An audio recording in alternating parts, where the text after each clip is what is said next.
we did that consciously to have 3 speedsters because we knew Savitar was going to end up being Barry's future evil version, and we really loved that, what that could do story-wise. But 3 seasons in a row with the speedster, yeah, we wanted to mix it up a little bit. And the challenge of crafting a villain that is the smartest man alive is a lot of fun, and it requires a lot of figuring out before you start writing. So that's been a lot of fun to sort of build those goalposts. How you figure out a way to bring Harrison Wells back? Yes. I will say, at the end of last year, Barry asked Harry to stick around, so you'll see Harry, but this is the Flash where you've seen multiple versions of Harrison Wells, so don't be surprised if a new version pops his head. Why is it Harrison Wells is the only one who gets like all the different versions? And we only got a glimpse of others, but why is it Harrison's the one who sticks around?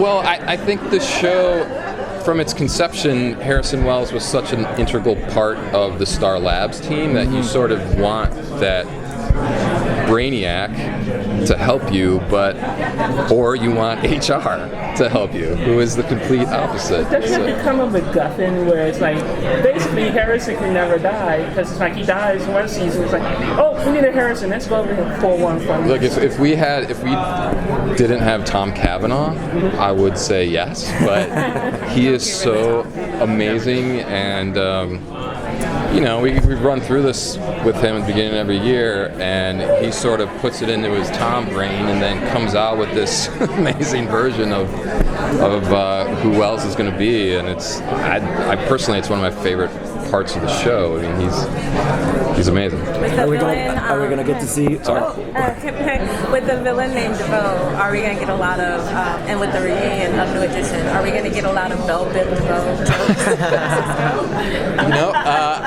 That's funny. That may go in the show now. I didn't even think about that, but just credit me. I'm sorry. Little ABC BBD. What was that?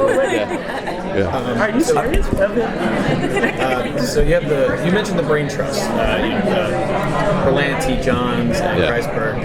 How is it each season? How do you go about breaking the story? Do you have like free reign of like, this is what I want to do, or is it more like a collaborative effort? Yeah, it's a collaboration. So,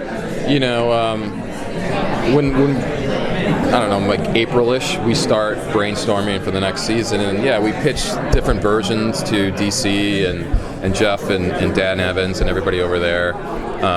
There's certain restraints that they have that we have to abide by, but they're unbelievably collaborative and helpful, and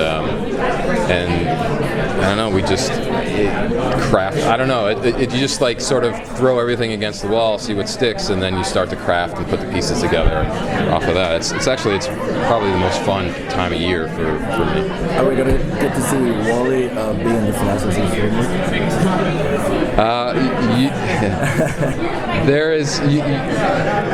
Wally has stepped up in Barry's absence, so there's a lot of fun stuff that we are doing with Wally this year. But his, it's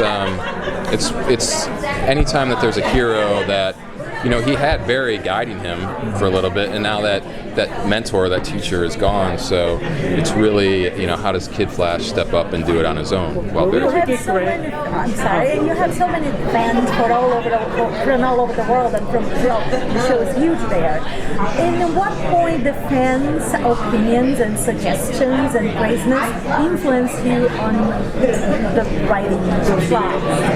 I mean, it does in the way that, it's sort of a rabbit's hole, though. You can't read because then you'll just sit in your room and be like, oh my God, everybody hates the show. But we certainly take what everybody is reacting to in consideration a lot. And I think that there was a clear reaction to the darkness last season and to having another speedster, and so that certainly filtered into our decision making. Will we get a Grant Jesse sing-off this season? I mean, anytime we can get any of our cast singing, I'm all for it. So we always try to put those little nuggets in there.